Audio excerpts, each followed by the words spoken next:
Quando li Efésios 6, tua armadura usei, e com muita precisão me defende e ataque. E aí, meus irmãos, a paz do Senhor Jesus a todos. Com esse louvor, né? Efésios 6, vamos iniciar aí mais uma ministração na parte de Deus, né?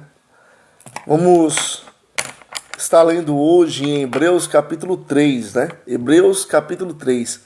Mas antes de qualquer coisa, meu irmão, como é que está a sua vida? Como é que você está nesse dia de hoje, nessa quarta-feira, meu irmão? Como é que você está? Como é que está a sua casa, sua família, seus filhos? Como é que está? Sua esposa, seu marido, sua mãe, seu pai? Mas o principal de tudo, como é que está você, meu irmão? Como é que está o seu espiritual? Como é que está a sua vida espiritual? Eu não vou falar vida financeira, porque vida financeira, isso depende de Deus e não importa para mim saber como está a sua vida financeira. A minha preocupação com você, meu irmão, é como que está a sua vida espiritual. Porque a sua vida espiritual estando bem, o restante é consequência. O restante vai vir naturalmente, meu irmão. Porque nós precisamos, o principal de tudo, é estar perto de Deus. Nós precisamos, o mais importante é estar com o Senhor Jesus, para que a nossa casa viva bem, para que nossos filhos estejam bem e para que nós estejamos bem, né? Então que Deus te abençoe, que Deus te proteja nesse dia de hoje, que o Senhor Jesus seja o seu Deus e o seu mestre, o seu sumo sacerdote, aquele que vai te conduzir até o reino de Deus. Amém, meus irmãos? Então, antes de qualquer coisa, eu quero orar com você. Eu quero agradecer a Deus com você, junto com esse louvor do Thales, que eu acho também muito bonito. Mas vamos agradecer a Deus por mais um dia de vida. Senhor, meu Deus e Pai, graças nós te damos, Senhor, por este dia, Senhor. Obrigado. Como eu sempre oro, Senhor, obrigado por ter dormido e acordado, porque o Senhor nos sustentou. Obrigado, meu Deus, pelo café da manhã, pelo almoço, pelo café da tarde, pela janta que o Senhor já está preparando para nós. Deus, obrigado pelo ar que respiramos, obrigado pela minha casa, pela minha família, pela minha esposa, pelos meus filhos, pela minha mãe, pelo meu pai, minhas irmãs, meu sobrinho, minha sobrinha, meus tios, tias, primos e primas. Obrigado, meu Deus, pelo Teu Espírito Santo, meu Senhor, está conosco, nos consolando, nos ajudando, Senhor, e nos ensinando a ser pessoas melhores a cada dia. Pai, nos perdoa, Senhor, todas as vezes que erramos contra o Senhor. Nos perdoa, Senhor, todas as vezes que viramos o rosto para o Senhor e voltamos novamente para o mundo. E todas as vezes que voltamos para o mundo, meu Senhor, o mundo nos derruba, nos machuca. E o Senhor, sempre com a sua misericórdia, está com as suas mãos estendidas para nos salvar. Mas nós sabemos, Senhor, que uma hora essas misericórdias, essa graça, Senhor, não vai nos alcançar. Porque nós sabemos a verdade e temos que viver nesta verdade. Mas, Pai, obrigado por esta pessoa que está agora aqui orando comigo, meu Senhor. Por essa pessoa que está agora aqui pronta para ouvir essa palavra de hoje. Pronta para ouvir o Senhor falar com ela.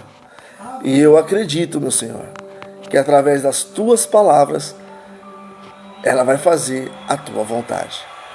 Então, Deus, muito obrigado mais uma vez. O Senhor está cuidando de cada um de nós. O Senhor está junto conosco, Senhor. Mesmo quando a gente não merecemos, está junto com o Senhor. Obrigado, meu Deus. Obrigado, meu Senhor. Obrigado por tudo. No nome de Jesus. Amém. Meus irmãos, vamos Esse foi um homem de Deus, hein? Esse aí foi um homem de Deus. Irmão Lázaro. Pelo menos, até onde eu sei, depois que ele se converteu a Jesus, você nunca ouviu falar uma vírgula ao contrário da fé dele. Você nunca viu nenhum escândalo através desse homem. Pelo menos eu nunca ouvi. E eu prefiro guardar esta imagem dele, né? Eu pelo menos nunca ouvi. Então, para mim foi um grande homem de Deus. Vamos ler então, Hebreus 3, versículo 1. Hebreus 3, versículo 1. Portanto, meus irmãos, na fé, a quem Deus separou para si mesmo, vocês que são escolhidos para o céu, pense nesse Jesus como aquele que é mensageiro de Deus e o supremo sacerdote da nossa fé. Então aqui Paulo está explicando para o povo, falando para o povo hebreu, aqueles que já eram da fé, para que eles pudessem enxergar Jesus como nosso supremo sacerdote, ou seja, o nosso líder maior. Jesus é o nosso líder maior da nossa fé, não tem outro. Os apóstolos, vocês podem seguir até mesmo o exemplo dos apóstolos, como Paulo mesmo diz, né? Sejam meus imitadores como eu sou de Cristo. Mas Paulo, ele é apenas um fragmento daquilo que é Jesus Cristo. E Jesus Cristo tem que ser o seu supremo líder. Tudo que você precisar, meu irmão, tudo que você precisar pedir, tudo que você precisar fazer, pergunta para Jesus, irmão. Peça para Jesus, porque ele é o seu supremo sacerdote, né? Então aqui Paulo está pregando para aqueles que já são da fé, aqueles que já estão na fé em Jesus Cristo, para que eles possam enxergar Jesus sim como supremo sacerdote. Pois Jesus foi fiel a Deus, que o escolheu, assim como Moisés também servia fielmente na casa de Deus. Porém, Jesus foi considerado de maior glória do que Moisés, assim como um homem que constrói uma casa recebe mais honra do que a própria casa. Uma casa tem de ser construída por alguém, mas Deus é quem edifica tudo. Vamos lá.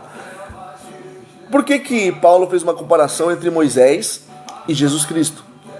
Moisés foi um grande homem de Deus, um grande libertador do povo. E através de Moisés, a lei de Deus entrou no mundo. Através de Moisés foi que Deus derramou a sua lei. Então Moisés foi um homem de grande importância. Grande importância. Até hoje, se você for lá em Israel, você vai ver os judeus, muitos dos judeus ainda seguindo a lei de Moisés, ou a lei de Deus através de Moisés, a Torá. E o que Paulo está dizendo para os hebreus aqui? Que Moisés foi um homem muito grande. Moisés foi um homem muito honrado por Deus. Porém, o homem Jesus Cristo é muito maior do que Moisés.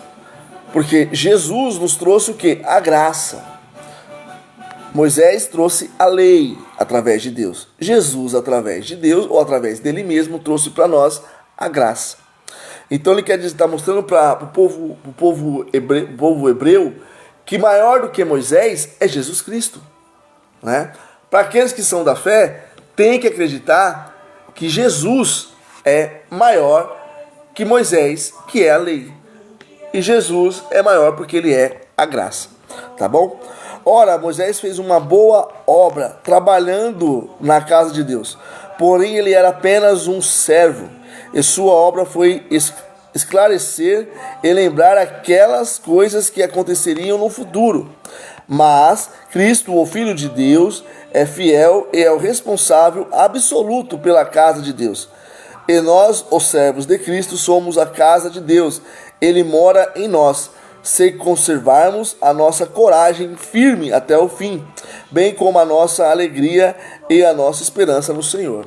Ou seja, aqui Paulo está explicando para o povo hebreu novamente que Jesus Cristo, ele mora dentro de nós. Deus mora dentro de nós. Nós somos a casa de Deus, né? Aí vem a primeira pergunta: o que você está fazendo com a casa de Deus?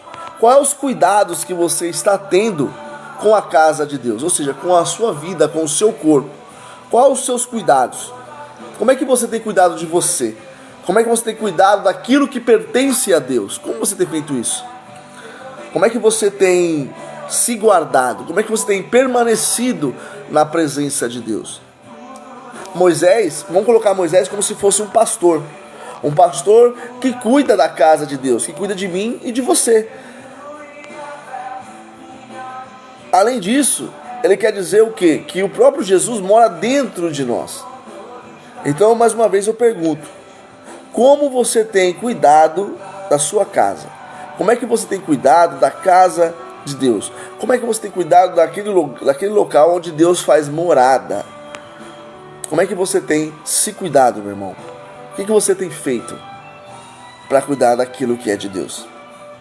Uma vez que Cristo é tão superior, o Espírito Santo nos adverte. Olha só, uma vez que Jesus Cristo ele é muito superior a Moisés, uma vez que Jesus ele é muito maior em glória, em feitos, enfim, como Jesus é muito maior, o Espírito Santo nos adverte. Agora é uma advertência para mim e para você, que somos casa e morada de Deus. Uma advertência para nós.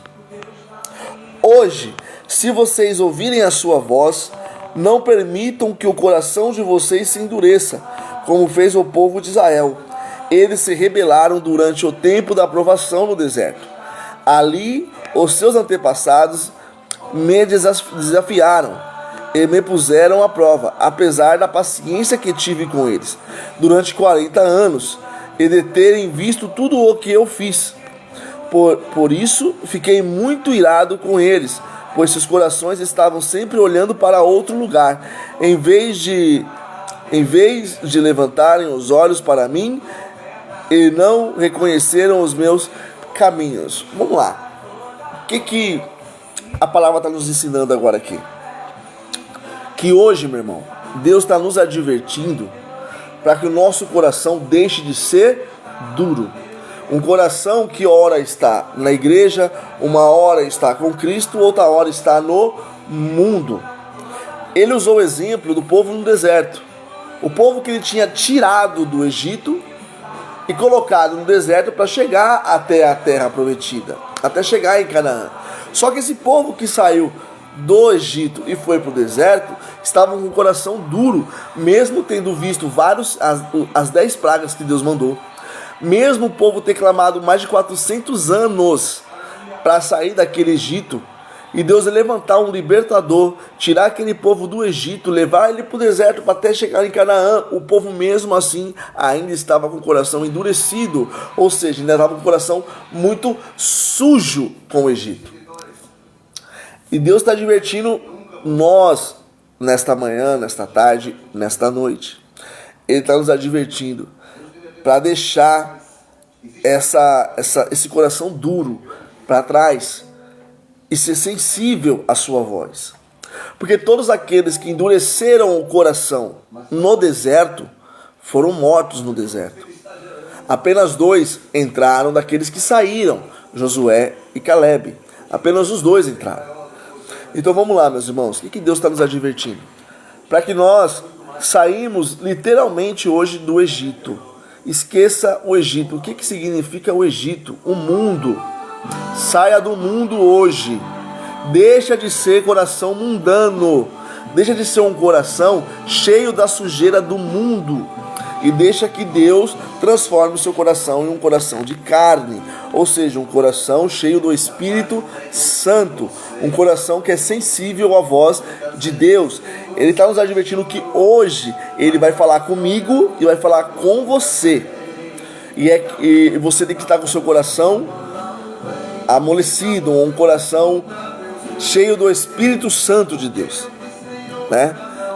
Vamos ler de novo 10. Por isso fiquei muito irado com eles, pois seus corações estavam sempre olhando para outro lugar, em vez de olharem, levantarem os olhos para mim, e não reconheceram os meus caminhos.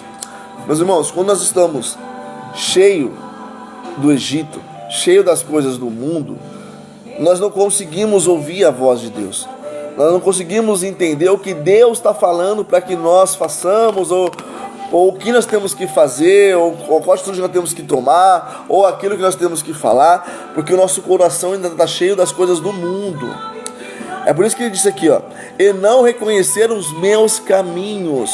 Não tem como você entender o que Deus quer para você, ou o que Deus tem para você, se você não parar e ouvir a voz dele, se você não parar de fazer tanto barulho. Nós temos um pequeno defeito de ficar fazendo muito barulho, de ficar ainda agindo com a nossa própria natureza humana, de ficar querendo falar e ouvir com a nossa natureza humana, e isso acaba nos destruindo e nos afastando de Deus. Então assim, você quer reconhecer hoje, saber o que Deus realmente quer com você, então saia do mundo, saia do Egito, vai para o deserto. Nós estamos no deserto, nós estamos passando por provações, nós estamos passando por lutas, mas nesse deserto Deus não deixa nós sozinhos. No deserto Deus mandava uma coluna de fogo e Deus mandava uma nuvem durante o dia para proteger o povo, para cuidar do povo.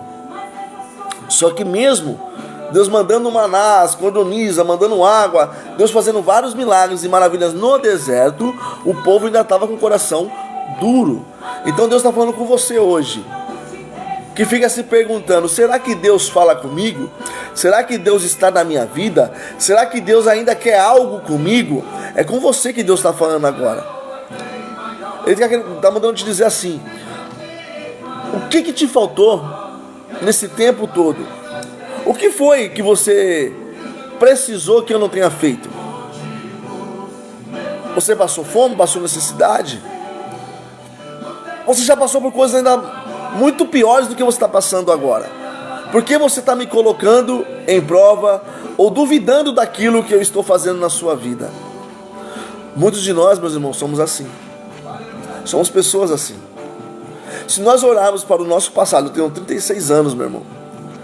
Mas se eu olhar desde os 18, vamos ficar desde os 18 até aqui, quantos livramentos, quantas coisas maravilhosas Deus já fez na minha vida. Hoje não é nem para estar questionando se Deus está comigo mesmo ou não. Eu não tenho esse direito de questionar o Senhor e perguntar para Ele se realmente Ele está trabalhando na minha vida ou não. Eu não tenho, meu irmão. Porque se eu olhar para trás e ver cada livramento, se eu olhar não muito longe, para mim estar aqui hoje, se eu olhar tudo aquilo que Ele já fez na minha vida, meu irmão, se eu falar que Deus não está comigo, ou que Ele nunca esteve comigo, eu vou estar sendo muito ingrato com Deus. Eu vou estar sendo que nem esse povo que saiu do Egito e foi para o deserto e morreu no deserto. Então que você não seja esta pessoa nesta tarde e nesta manhã. Abra os seus ouvidos e ouça a voz de Deus. Talvez, meu irmão, você vai olhar para mim e falar assim, você falando da parte de Deus? Não, você não. Você não está falando de Deus para mim. Não, você não. Não tem problema. Talvez você não acredite que eu esteja trazendo uma mensagem da parte de Deus para você. Mas Deus vai usar alguém ainda hoje. Ainda hoje. Porque é o que ele fala aqui, no versículo 7. Hoje, se vocês ouvirem a voz, a sua voz, não permitam que o coração de vocês se endureça. Então assim, Deus está falando que hoje Ele vai falar com você. E que o seu coração não esteja endurecido, para que o mal não venha chegar até você. Então não endureça o seu coração. Vamos para o 11. Assim eu fiquei irado e fiz este juramento: jamais permitirei que eles entrem no lugar do meu descanso. Pessoas de coração dura, ou seja, pessoas de coração mundano, não vai entrar no reino de Deus, meu irmão. Se o seu coração não for voltado a Jesus Cristo, às coisas do reino, sensível ao Espírito Santo de Deus, não tem como você entrar no descanso de Deus. Não tem como você entrar no reino de Deus. Porque se aqui na terra você nunca quis nada com Deus, você nunca quis um particular com Deus, você nunca quis uma intimidade com Deus, por que você vai querer depois da morte? Não é injusto, irmão? Não é injusto? Vamos combinar. Vamos colocar mais ou menos assim, vai. Num casamento. Você é casado ou é casada com seu esposo, com a sua esposa, mas você nunca quis uma intimidade com ele. Você casou por bens materiais, vamos colocar assim. Você casou por casar. Você casou porque você estava de olho em algo futuro. Mas você nunca quis nada, você nunca quis uma intimidade, você nunca disse eu te amo, você nunca cuidou do seu marido, da sua esposa, você nunca fez nada por ele ou por ela. Você nunca fez nada. E essa pessoa, ela veio a ser uma pessoa próspera, uma pessoa rica. E ela fez um testamento. Fez um testamento. E nesse testamento estavam só as pessoas que realmente amaram ele ou amaram ela um dia, que fizeram algo por ele e por ela. E para você ficou a minoria. Para você ficou aquilo que ninguém queria. Ficou para você. Você vai achar que o seu marido ou que a sua mulher é injusto?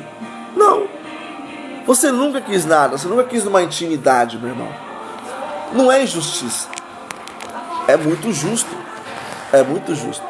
Fica com a sua parte. Qual é a sua parte? Você nunca quis intimidade, nunca quis nada, você vai ter a sua parte.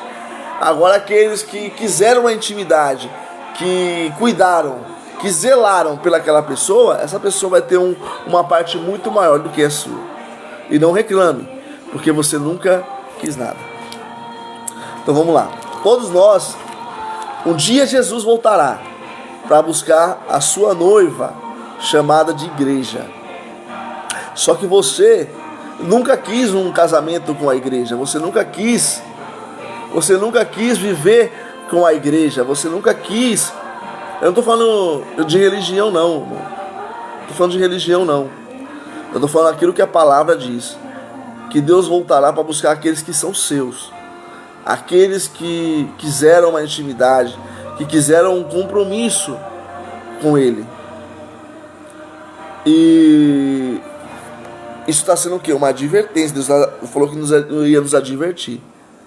Que se o Senhor Jesus voltar e você ficar, meu irmão, recebe a sua parte. Recebe a sua parte. Porque você nunca quis nada com Ele e várias pessoas te advertiram que Ele voltaria e buscaria a sua igreja. Mas você sempre se fez de surdo. Você sempre se fez de cego. Você nunca quis ouvir a voz do Senhor. Você nunca quis saber das coisas de Deus. Você só queria saber das suas vaidades. Você só queria saber dos seus bens materiais. Você só queria saber da sua vida mundana. Então, quando Ele voltar, você vai continuar vivendo neste mundo. Como? Não sei. E também não quero saber, porque quando Ele voltar eu quero subir junto, né? Vamos lá? Portanto, tome cuidado com seus próprios corações, irmãos, para que não se tornem maus e incrédulos, levando vocês para longe de Deus, do Deus vivo. Falem diariamente uns com os outros a respeito destas coisas durante o dia de hoje, para que nenhum de vocês seja cegado e endurecido pelo engano do pecado. Porque se formos fiéis até o fim, confiando em Deus, tal como fizemos no princípio, quando nos tornamos servos de Cristo, participaremos de tudo quanto pertence a Cristo. Olha só, eu acabei de falar, não tinha nem lido essa parte, meu irmão. Então assim, você só vai participar das coisas que pertencem a Cristo se você hoje se dedicar às coisas de Cristo, irmão. Ah, para, tem muita gente que fala, para, eu ainda sou novo, eu vou deixar de ir pra baladinha, pro rolê, tomar meu uísque com energético, parar de usar minha droga e pá, meu bagulho, parar de roubar, pra servir a Jesus, vou nada. Tá bom? É uma escolha, é um direito que você tem. Uma das coisas que todo mundo sabe é que todos nós temos o livre arbítrio. Você tem livre escolha. Você pode escolher o bem ou o mal todos os dias na sua vida. Quando você acorda de manhã, meu irmão, você pode escolher como é que vai ser o seu dia. E a qual Senhor você vai servir. É você que escolhe. Se seu dia vai ser ruim, se seu dia vai ser bom. Eu mesmo hoje procuro todos os dias, quando eu levanto, da minha cama ali, da onde eu durmo, eu agradeço a Deus por mais um dia de vida. Eu agradeço a Jesus e ao Espírito Santo e peço que Ele permaneça comigo durante todo o dia, para que meu dia seja uma bênção, mesmo com provações ou com luta. Meu dia vai ser uma bênção. Por quê? Porque eu escolhi a Deus, irmão, hoje. E eu tenho que escolher Deus amanhã. E eu tenho que escolher Deus depois e sempre, irmão. Se todo dia de manhã você fazer uma escolha que você vai tentar agradar a Deus e não a sua própria carne, o seu dia vai ser uma bênção. Porque mesmo com as provações, Deus ainda vai te consolar, Deus ainda vai te ajudar. E você vai ter momentos maravilhosos durante o seu dia. Agora, se você apenas escolher fazer a sua vontade, os seus desejos, você que vai escolher como é que vai ser o seu dia. Infelizmente é assim que funciona. Então, meu irmão, como é que você vai participar das coisas que são de Cristo se você nunca quis um casamento com as coisas de Cristo? Se você nunca quis uma responsabilidade com as coisas de Cristo? Você nunca quis uma responsabilidade com a igreja? Você nunca quis ser uma pessoa boa? Você nunca quis ajudar ninguém? Você nunca quis estender a mão para ninguém? Para você foi sempre eu, de novo eu, e amanhã eu de novo, e sempre serei eu. Enquanto você pensar com esse tipo de coração mundano, enquanto você pensar nas suas atitudes como se o próximo não fosse nada para você, você não tem parte com as coisas de Deus. E quando Jesus voltar, você vai ter parte com aquilo que você escolheu. É simples assim, porque o nosso Senhor, Ele é justo. Ele é justo. Uma vez que você escolhe a Deus, você já está pertencendo automaticamente com as coisas de Deus. Mas se você não escolhe a Deus, escolhe o mundo, automaticamente você vai ter parte com o mundo. E o mundo jaz no maligno. Aí você escolhe o que você quer, né? Então vamos lá, vamos continuar lendo. 15. Nunca se esqueçam da advertência hoje. Olha só. Deus está nos advertindo desde quando começou esta palavra. Então vamos lá. Nunca se esqueçam da advertência hoje. Se ouvirem a sua voz, não endureça seu coração, como fez o povo de Israel, quando se rebelou contra ele no deserto. Meu irmão, a Canaã que nós esperamos é o céu. Hoje, a Canaã que nós, cristãos, esperamos é o céu, né? Aí, como diz esse louvor aqui, ó. Olha esse louvor. A minha glória é fazer com que conheçam a Jesus, o seu caminho. Mas eu não preciso, meu irmão, que vocês automaticamente acreditem naquilo que eu estou falando. Talvez você não esteja dando crédito agora para aquilo que eu estou falando para você, porque sou eu falando. Não tem problema. Como diz no louvor, eu não preciso ser reconhecido por ninguém. Eu já superei essa parte. Essa fase já superei na minha vida. Porque por muitas das vezes, meu irmão, eu buscava reconhecimento dos homens.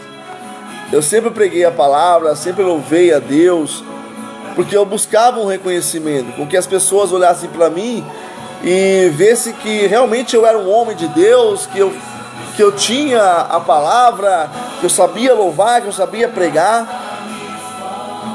E várias das vezes, meu irmão, eu fiz isso por causa da minha carne, para mim me sentir bem, mas não foi para divulgar ou propagar o reino de Deus. Hoje não. Hoje que diminua eu, para que o Senhor cresça. Então o meu papel hoje é trazer a mensagem. E a mensagem está nos advertindo. Está nos advertindo para que não endureçamos o nosso coração. Porque hoje o Senhor quer falar conosco. Hoje o Senhor quer mostrar para nós o direcionamento que Ele quer que nós tomamos na nossa vida. Se é para ir para a direita, se é para ir para a esquerda, se é para continuar do jeito que nós está. Hoje Deus vai falar com você. O que você vai fazer para agradar a Ele e ser participante do seu reino. Então cuidado, meu irmão, para que o seu coração neste momento não esteja duro. E quem eram essas pessoas que ouviram a voz de Deus? Quem são as pessoas que vão ouvir a voz de Deus? É você que ouviu a voz de Deus. porém depois se rebelaram contra ele. Não foram aqueles que saíram do Egito com o seu líder Moisés? Não são aqueles que um dia um evangelista ou até mesmo um pastor não foi lá, resgatou ele do Egito ou tirou ele do mundo e colocou ele dentro da igreja? Não são essas pessoas aí? Não são essas pessoas que estão com o coração duro? E quem que deixou Deus irado durante aqueles 40 anos? Ou seja, não são aquelas pessoas que estão até hoje dentro da igreja com o coração duro e Deus fazendo milagres e maravilhas, e as pessoas não querem ouvir, não querem entender o que Deus quer? Olha só, mas quem é que ouviu a voz de Deus? Quem é que vai ouvir a voz do Senhor? Não é aquele que foi tirado do mundo? Não é aquele que está na igreja, mas ainda vive no mundo? Não é essa pessoa que Deus quer falar hoje? Não foram essas mesmas pessoas que pecaram e, como consequências, morreram no deserto? E a quem Deus estava falando quando declarou com juramento que eles jamais poderiam entrar no descanso? Não foi aqueles que lhes desobedeceram? E por que não puderam entrar? Porque não confiaram nele. Meu irmão, hoje a mensagem do Senhor para nós é bem simples. Confia no Senhor de todo o teu coração. Confia no Senhor Jesus de todo o teu coração. Deus, Ele quer falar com você. Se através dessa palavra você ainda não acredita que Ele está falando comigo e com você, Ele vai usar alguém que você vai acreditar. Ele vai insistir com você hoje para que você mude os teus caminhos. Ele vai insistir com você hoje para que você se torne uma pessoa melhor. Ele vai insistir com você hoje para que você tome uma responsabilidade na casa de Deus. Ele vai insistir com você hoje para que você pare de ser uma pessoa mundana e seja uma pessoa de Cristo. Ele vai insistir com você hoje para você parar de ser desobediente. Ele vai insistir com você hoje para você parar de ser mentiroso. Ele vai insistir com você hoje para você ser uma pessoa melhor. Ele vai insistir com você hoje para que você seja uma pessoa nascida do Espírito Santo de Deus. Hoje é o dia que Deus separou para insistir com você, para que você mude a sua vida. Hoje é o dia que o Senhor separou. Só que como Ele separou também 40 anos para aquele povo, para se converter e mudar de vida, hoje Ele te está dando esta oportunidade. Você tem uma oportunidade de ser uma pessoa melhor hoje. Hoje você tem todas as chances de transformar a sua história, a sua vida. Hoje é este dia. É o dia que o Senhor está insistindo e investindo em você. Então, meu irmão, não endureça o seu coração para a mensagem. Você pode endurecer o coração para mim, mas não naquilo que eu estou falando para você. Para depois você não venha falar: Senhor, ninguém me avisou, Senhor, ninguém falou comigo. Não, eu usei aquele meu servo lá para falar com você e você não quis ouvir. Você não quis saber. Você não quis ouvir por algum momento, lá, o coração estava chateado, estava chateada. Você viu muitos erros nele, você viu muitas falhas nele, você não quis ouvir. Não tem problema, o Senhor está te advertindo. Não endureça o seu coração. Como Ele está me advertindo também para que eu não endureça o meu. E eu mude o meu comportamento e o meu modo de vida. Então, meu irmão, essa é a mensagem de hoje da parte do Senhor. Que o seu coração esteja cheio do Espírito Santo, ou seja, que você tenha hoje um coração de carne disposto a obedecer a Deus, disposto a fazer a vontade de Deus. Porque enquanto você estiver com esse coração duro, resistindo à palavra, resistindo ao Espírito Santo, você não poderá entrar no reino de Deus. Então, neste dia chamado hoje, que o seu coração seja um coração de carne, que os seus ouvidos sejam ouvidos sensíveis à voz do Espírito Santo de Deus, para que você possa entrar e participar do reino de Deus. Bom, que Deus abençoe a sua vida, que Deus abençoe a sua casa e a sua família. Que você tenha um dia extraordinário na presença do Senhor Jesus. Que esse dia seja um dia diferente. Que esse dia seja um dia cheio da graça e do poder de Deus, tá bom? Essa é a palavra. Deus te abençoe e fique com Deus.